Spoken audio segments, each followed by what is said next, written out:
नमस्कार, आप देख रहे हैं आर्यन आपकी आवाज। आपके साथ मैं हूं राहुल शर्मा और हम बात कर रहे हैं उत्तराखंड में मची तबाही के, उस कहर की जिसने हजारों लोगों को बर्बाद कर दिया है। उत्तराखंड में बरपे कुदरत के कहर में अब तक सैकड़ों लोगों की जानें जा चुकी हैं और अभी भी हजारों लोग गायब हैं। इधर बिहार और झारखंड के भी कई तीर्थयात्रियों का अब तक कोई सुराग नहीं मिल पाया है। फिलहाल वहां बारिश तो रुक गई है, पर अब भी कई जगहों पर भूस्खलन हो रहा है। हालांकि नदियों में पानी कम नहीं हुआ है, पानी में ही कई लोगों के बहने की बात सामने आ रही है। आलम यह है कि सेना और स्थानीय लोगों के बचाव कार्य के बावजूद 50 से ज्यादा लाशें ऊपर से बहकर हरिद्वार तक पहुंच चुकी हैं। अकेले केदारनाथ मंदिर परिसर में ही कई लाशें पिछले 6 दिनों से पड़ी हैं। केदारनाथ, गोविंद घाट, हेमकुंड साहिब, बद्रीनाथ समेत पहाड़ी इलाकों में आए सैलाब ने जानमाल का भारी नुकसान किया है। बिहार झारखंड के सैकड़ों तीर्थयात्री अभी भी देवनगरी में जहां तहां फंसे हुए हैं। हालांकि सेना और अर्धसेना के जवान जी जान से बचाव कार्य में जुटे हैं, पर वो भी कमजोर पड़ रहा है। कई राज्यों में मदद की घोषणा की है, लेकिन लोगों का कहना है कि इस जल प्रलय से उबरने में सालों लग जाएंगे। आखिरकार कैसे हुई ये तबाही, कौन है इसके लिए जिम्मेवार, और इतनी भयंकर तबाही के बाद भी क्यों नहीं खुली उत्तराखंड सरकार की नींद, इसी पर है हमारी आज की ये पेशकश, देवभूमि का प्रकोप।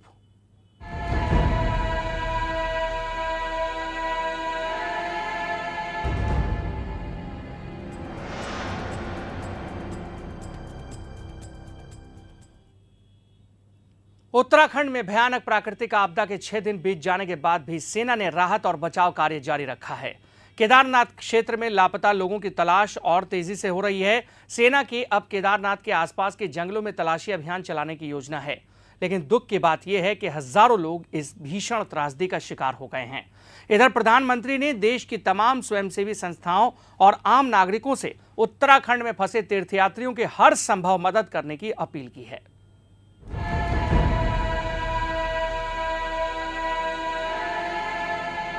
कहते हैं प्रकृति के आगे सब पनाह मांगते हैं। उत्तराखंड में भी कुछ यही हालात देखने को मिल रहे हैं।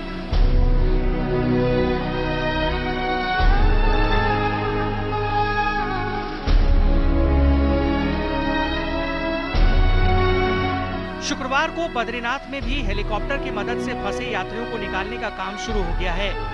100 से अधिक रास्ते खुल गए हैं। इससे पहले अब तक सेना ने 32,000 से अधिक लोगों की जान बचा ली है, जबकि अब भी 40,000 से अधिक लोग जहां तहां फंसे हुए हैं और 14,000 से अधिक लापता हैं।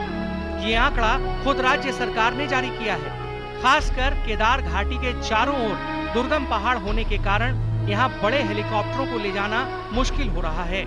इसलिए छोटे हेलीकॉप्टरों से ही बचाव एवं राहत कार्य चलाया जा रहा है। इधर सरकार पर लोगों का गुस्सा फूट पड़ा है। उत्तराखंड के कई जिलों में जहां हजारों लोग अब भी राहत की उम्मीद लगाए बैठे हैं, उनके परिजनों ने सड़कें जाम कर नारेबाजी शुरू कर दी है। महिलाएं उत्तरकाशी के कई जगहों पर रैली निकालकर सरकार के खिलाफ अपना विरोध प्रदर्शन कर रही हैं। लोग सरकार पर लापरवाही का आरोप लगा रहे हैं। लोगों का कहना है कि सरकार इतनी आपदा के बाद भी ढीला रवैया अपना रही है। रुद्रप्रयाग, चमोली और उत्तरकाशी में जल प्रलय से हुई भीषण तबाही का अभी भी अंदाजा लगाना मुश्किल है और सबसे ज्यादा तबाही केदारनाथ धाम में हुई है। प्राचीन केदारनाथ धाम का अधिकतर हिस्सा मलबे के ढेर में तब्दील हो गया, जबकि केदारनाथ के अहम पड़ाव रामबाड़ा का नामोनिशान ही मिट गया है। चारों तरफ जहां देखिए लाशें ही लाशें पटी नजर आती हैं। गौरीकुंड में भी चारों ओर तबाही के मंजर हैं। यही वजह है कि इन तीनों जगहों पर जान माल का सर्वाधिक नुकसान होने की आशंका जताई जा रही है। केदारनाथ के नजदीक बनी 90 धर्मशालाओं का अस्तित्व खत्म हो गया है। आपदा के समय इन धर्मशालाओं में कई हजार लोग थे। ज्यादातर का कोई पता नहीं चल रहा। केदार घाटी के 60 गांवों की भी कोई सूचना नहीं है। कई स्थानों पर मुख्य मार्ग और ज्यादातर रास्ते बह गए हैं। केदारनाथ में हालात को सामान्य बनाने में 3 साल भी लग सकते हैं। सड़क और पार्किंग में खड़े 600 से ज्यादा छोटे बड़े चौपहिया वाहनों के बह जाने की सूचना है। वायुसेना ने रेस्क्यू ऑपरेशन में एड़ी चोटी का जोर लगा दिया है। अब तक 45 हेलीकॉप्टर्स और 10,000 जवानों की मदद से राहत और बचाव अभियान चलाया जा रहा है, लेकिन खराब मौसम और दुर्गम रास्तों के चलते ऐसा करना मुश्किल हो रहा है। अब देखना ये है कि तीर्थयात्रियों के चौतरफा गुस्से की शिकार उत्तराखंड सरकार सोती नींद से कब जागती है। Bureau report, Aryan news. तो ये है तबाही का मंजर जो देखने को मिला रविवार की रात और सोमवार की सुबह, जब किसी को भी पता नहीं था। हजार यात्री चार धाम की यात्रा पर थे। हर साल की तरह उनके मन में भी बस इस बात की खुशी थी कि गर्मी की छुट्टियां बीतने के बाद वो भगवान के दर्शन करेंगे, चार धाम की यात्रा करेंगे और उसके बाद आराम से अपने घर को लौट आएंगे और घर वालों को कहानियां सुनाएंगे और भगवान का प्रसाद भी देंगे। लेकिन भगवान का जो प्रकोप देखने को मिला है, केदारनाथ में लाशें पड़ी हुई हैं। रविवार की सुबह से लेकर अब तक इतनी लाशें वहां पर पड़ी हुई हैं, अभी तक उनको उठाया नहीं गया ढंग से। और जो खबरें आ रही हैं उसके मुताबिक हम आपको वो भी नहीं बता सकते कि उन लाशों की कितनी दुर्गति हो रही है। और ऊपर से लेकर नीचे तक 48 लाशें अभी तक हरिद्वार बहते बहते पहुंच गई हैं। इसी से पता लगाया जा सकता है कि कितनी भीषण त्रासदी हुई है देवभूमि में। आखिरकार ऐसा क्यों हुआ? आप हमें फोन कर सकते हैं, अपनी राय दे सकते हैं। हमारे नंबर टेलीविजन स्क्रीन पर फ्लैश हो रहे हैं। अगर आपके भी कुछ लोग गुमशुदा हैं तो आप आर्यन न्यूज के हवाले ये खबर बिहार सरकार तक पहुंचा सकते हैं और साथ ही उत्तराखंड सरकार तक भी। बहरहाल इस गंभीर विषय पर चर्चा करने के लिए हमारे स्टूडियो में दो खास लोग मौजूद हैं। परिचय करा दें आपका। आर्यन टीवी के संपादक अभिरंजन कुमार जी हमारे साथ हैं और साथ ही हमारे साथ हैं रामकिशोर सिंह जी, प्रोफेसर रामकिशोर सिंह, जो प्रवक्ता हैं बीजेपी के। सबसे पहले अभिरंजन जी के पास आएंगे। अभिरंजन जी, लड़ाई इंसान लड़ सकता है, रॉकेट लॉन्चर से दो देशों के बीच लड़ाई हो सकती है, उसमें त्रासदी हो तो दोष दिया जा सकता है, लेकिन ये जो त्रासदी हुई है इसका दोष किसे दिया जाए?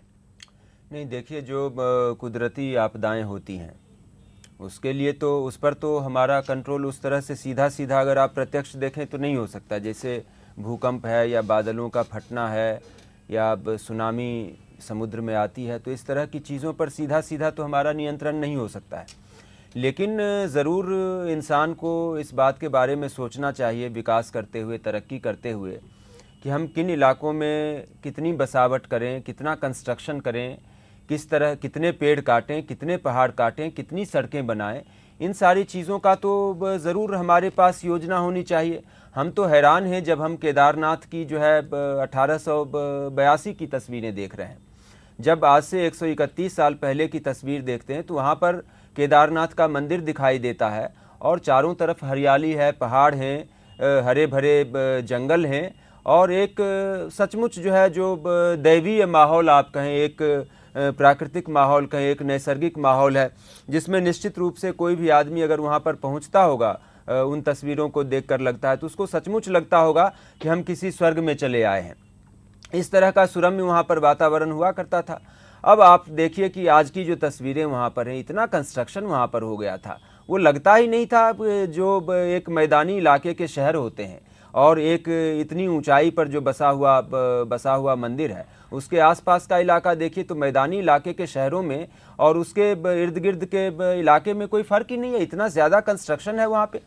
तो ये कहीं से ये बात ज़रूर हुई। अच्छा, इतना कंस्ट्रक्शन करने के लिए आप ज़रा सोचिए कि हमने कितने सारे पहाड़ों को कितना कितना काटा होगा, कितनी सड़कें बनाई होगी, कितना उस पर हमने कंक्रीट का बोझ डाला होगा। तो ये सारी चीज़ें जो हमने की हैं, तो निश्चित रूप से इसीलिए मैं कहता हूँ कि ये एक बुलाई हुई विपत्ति की तरह ज़्यादा लगती है।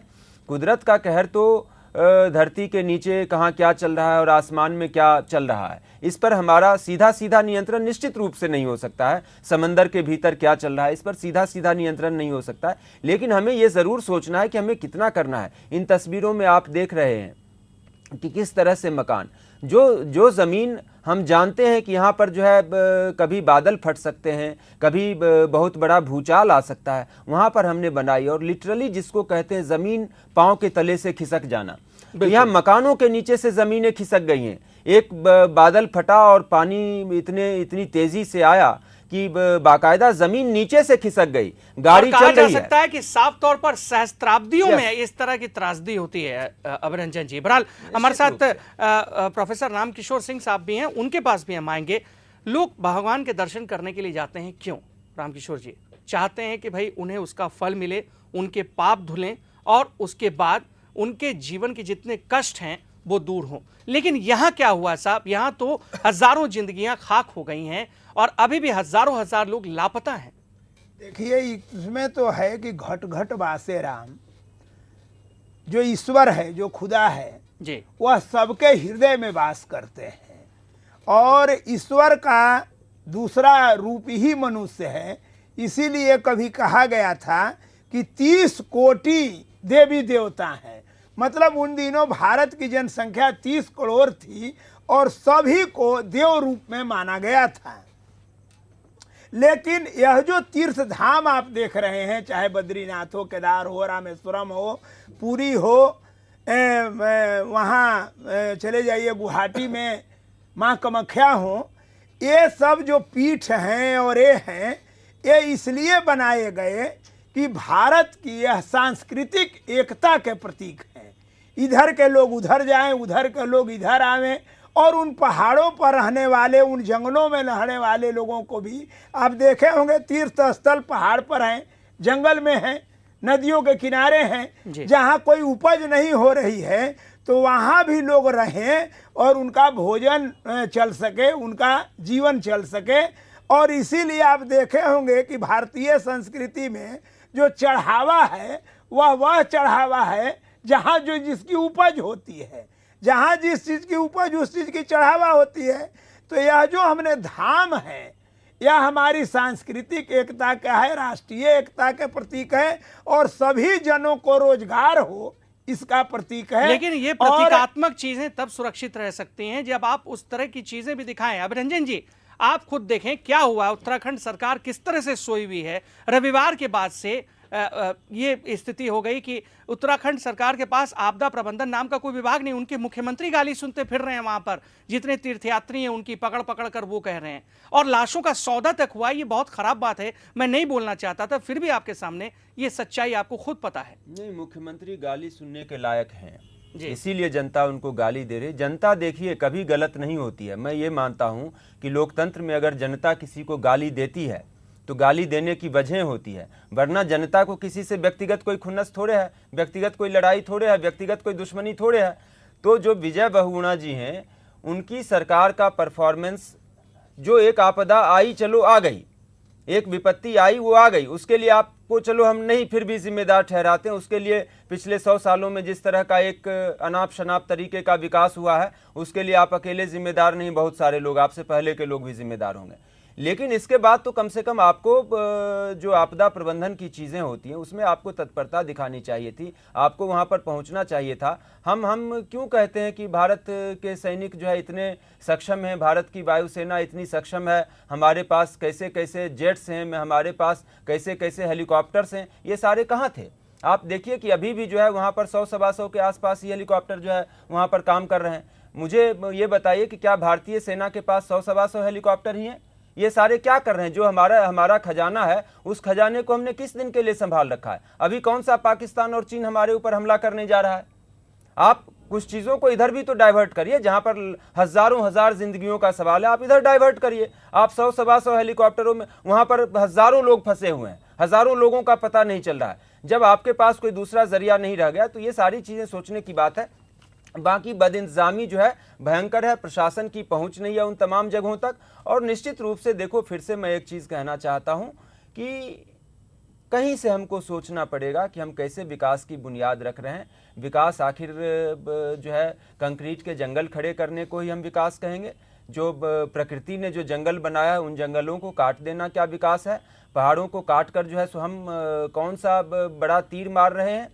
तो ये सारी चीज़ें आप देखो, कितने सारे पहाड़, पूरे हिंदुस्तान में पहाड़ को काटा गया है और बहुत बुरी तरह से काटा गया है। पहाड़ी इलाकों में जिन इलाकों की जो खूबसूरती है और जिन इलाकों की जो अहमियत है, उन चीज़ों का संरक्षण बहुत ज़्यादा ज़रूरी है। हम प्रकृति से खिलवाड़ करके हम कभी भी कोई अपनी तरक्की की बुनियाद नहीं रख सकते। आज हम बड़े बड़े बांध बनाते हैं जी, मैं तो इस घटना को देख के दहल गया हूं कि चलो 100 साल नहीं आएगा, 50 साल नहीं आएगा, 100 सवा 100 साल के बाद कोई ऐसा भयानक भूकंप आ जाए जो रिक्टर पैमाने पे जिसकी तीव्रता 8, 9, 9.5 हो जाए।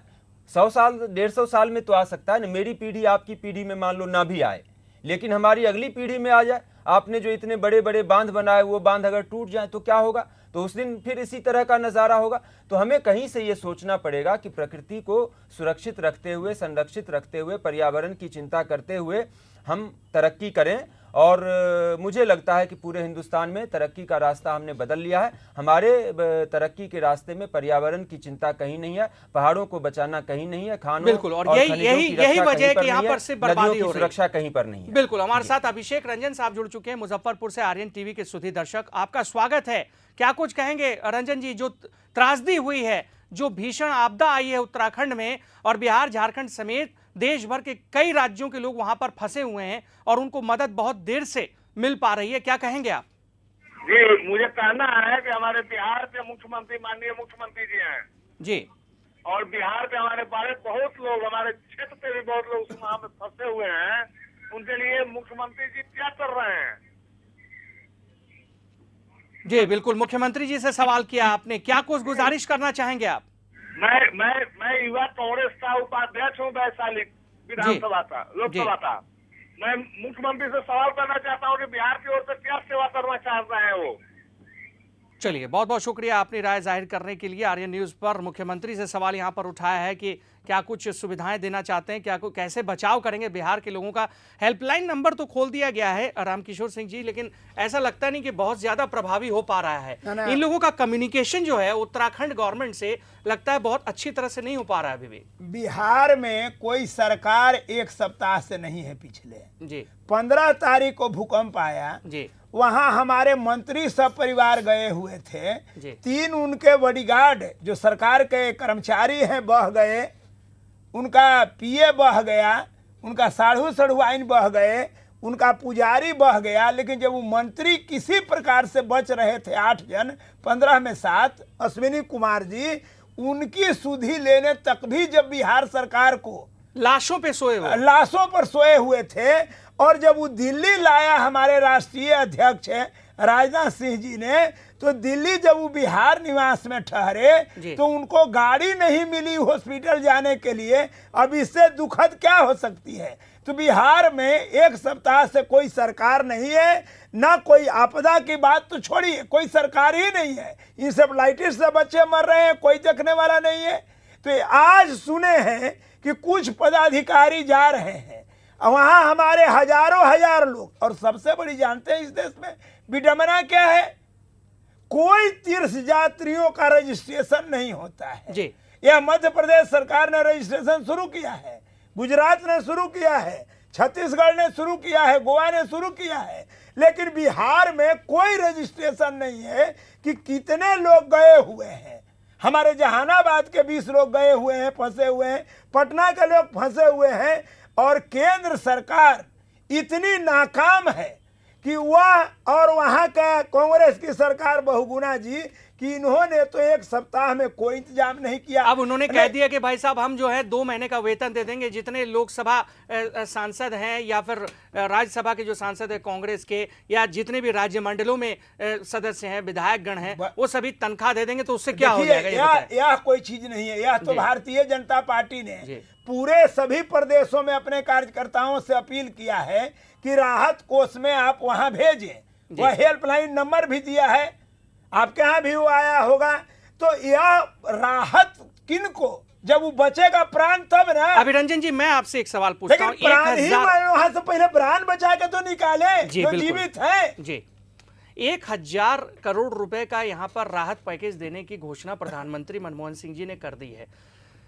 उन्होंने सिर्फ घोषणा की है, खुदा न खास्ता अगर देश के कुछ अन्य हिस्सों में इसी तरह की स्थिति हो जाए, उसके बाद वो बोलेंगे कि मानवीय संवेदना के आधार पर पब्लिक मदद करे। क्या सरकार इसी के लिए होती है कि पब्लिक मदद के लिए हाथ खड़े करे, हाथ खोले और सरकार सिर्फ बैठकर तमाशा देखे? नहीं, जब कोई बड़ी आपदा आती है तो निश्चित रूप से उसमें देश के सारे लोगों को अपनी अपनी सामर्थ्य के हिसाब से मदद करना चाहिए। इसमें एक जिम्मेदार सिटीजन होने के नाते मुझे कोई बुराई नज़र नहीं आती कि भारत का प्रधानमंत्री लोगों से, आम लोगों से, नागरिकों से मदद की, सहायता की अपील करे।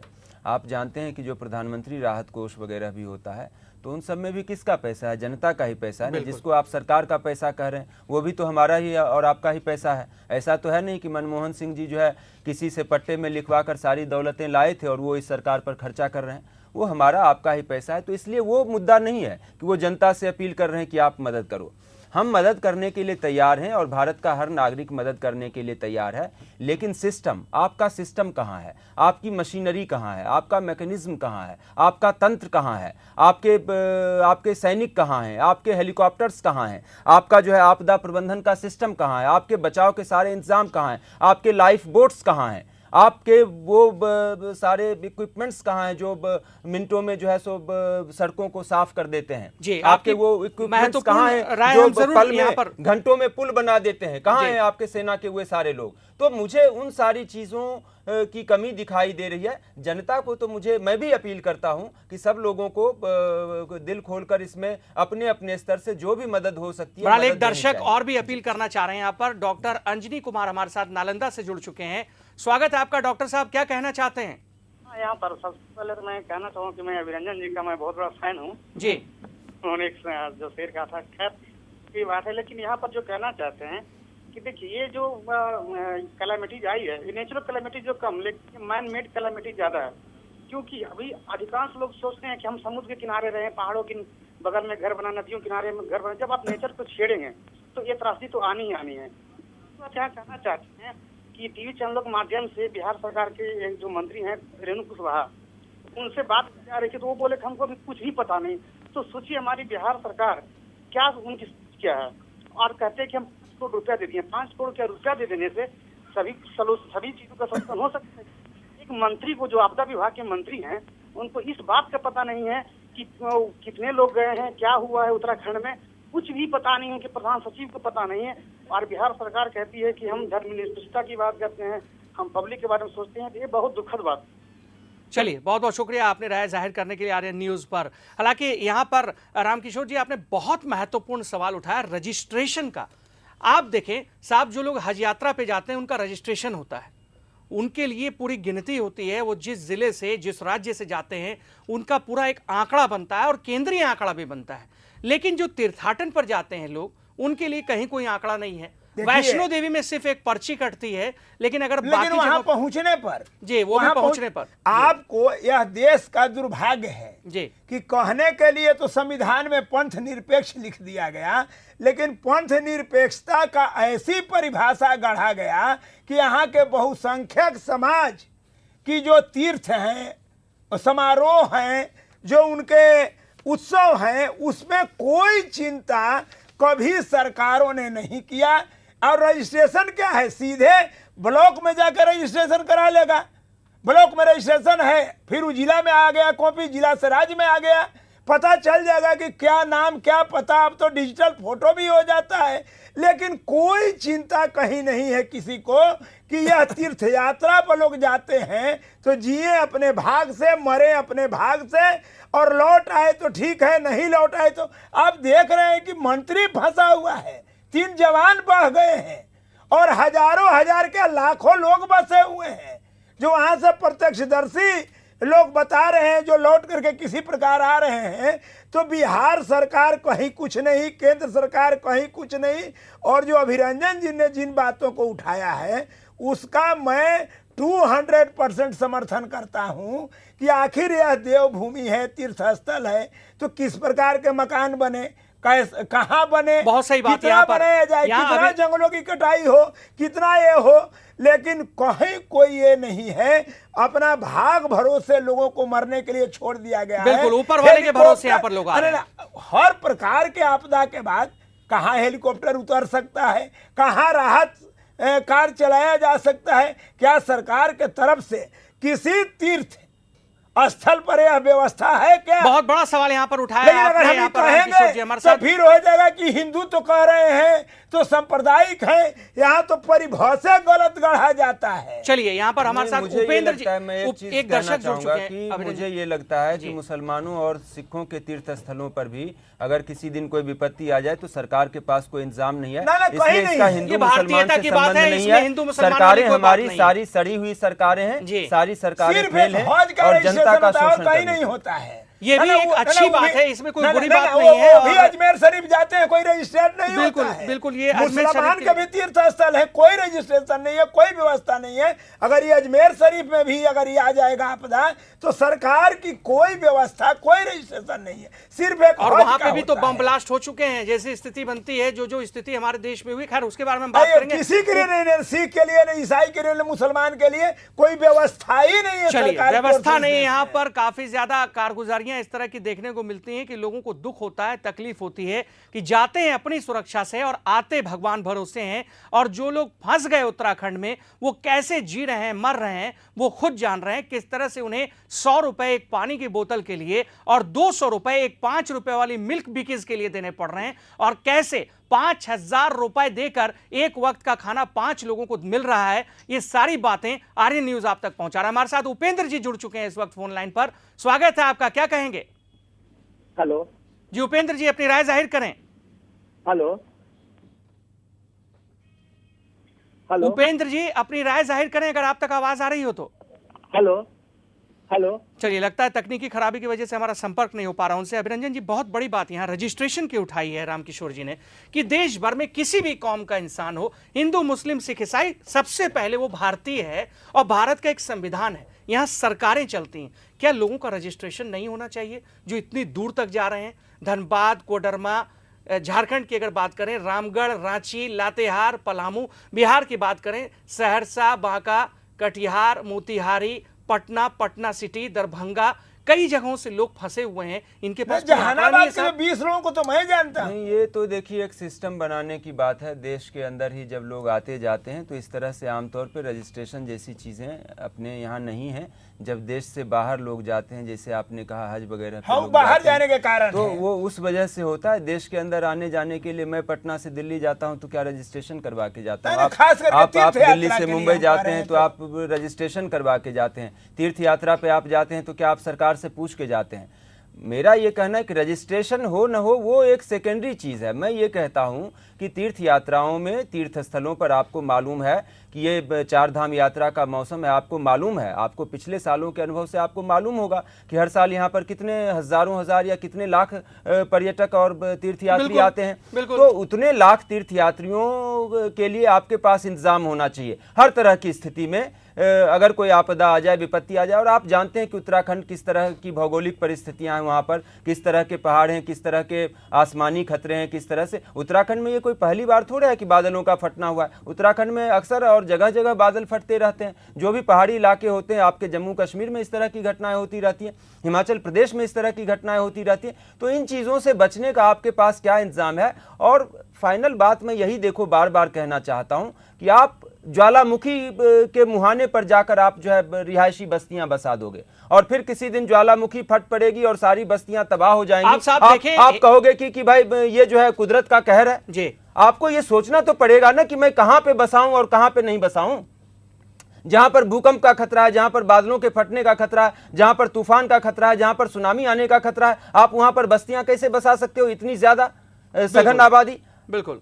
तीर्थ स्थल है तो आप थोड़ा बहुत उसके इर्द गिर्द आप इंतजाम करोगे ना, लेकिन आप कंक्रीट का ये जंगल आप देख रहे हैं, कंक्रीट का कितने जंगल कितने है मंजिल के और कितने इन कितने लोगों मंजिल ने के मकान यहाँ हैं पर ये सारे। पेड़ पौधे काट दिए हैं, कंक्रीट के जंगल हैं। जिस तरह से पेड़ पौधे काटे जा रहे हैं, पहाड़ों को तराश कर जिस तरह से सड़कें बनाई जा रही हैं, देखो साहब, आपको इस बात अभी को जो ध्यान में टूटी- रखना चाहिए जी, कि जब आप पहाड़ों को काटते हैं तो आप उसको जगह जगह पर डायनामाइट से उड़ाते हैं, आप जी। उसको तराशते हैं, सारी चीजें करते हैं, तो उसमें पहाड़ कमजोर पड़ते हैं। बिल्कुल। अब ये पहाड़ों में जो इतना ज्यादा भूस्खलन हो रहा है, पहाड़ों के जो पत्थर हैं इतनी ज्यादा जो ढहते हैं और नीचे गिरकर सड़कों पर आ जाते हैं, और सारी चीजें जो हो रही हैं वो इसलिए भी तो हो रही है ना कि हमने पहाड़ों को खोखला कर दिया है, बिल्कुल। हमने पहाड़ों को कमजोर कर दिया है। पहाड़ों की जो ऊपरी परतें हैं, उन पहाड़ों परतों को हमने इतना बर्बाद कर दिया है कि थोड़ी सी बारिश, थोड़े से पानी में आप देखिए कि क्या हाल होता है। तो हमने ये सारी जो है पिछले 100 साल में ये स्थितियां बना दी हैं। 100 साल में कह लीजिए या पिछले 40-50 साल और में। सिर्फ पहाड़ी नहीं है बिरंजन जी, जो स्थिति है उसके हिसाब से ग्लोबल वार्मिंग लगातार बढ़ रही है, समुद्रों का जल स्तर बढ़ रहा है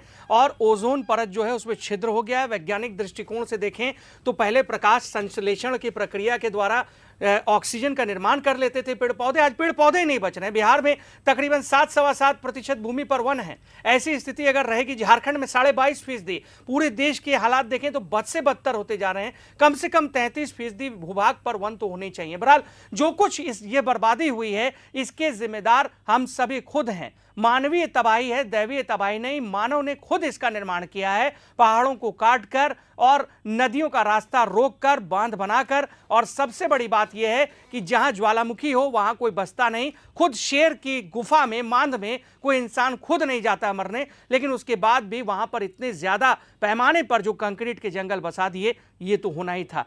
रुक रहे हैं यहां पर छोटे से ब्रेक के लिए, हमारे तमाम मेहमान बने हुए हैं। जब ब्रेक के बाद लौटेंगे तो बात करेंगे कि कहां कहां हुआ है नुकसान और बादलों का फटना किस तरह की है प्रक्रिया।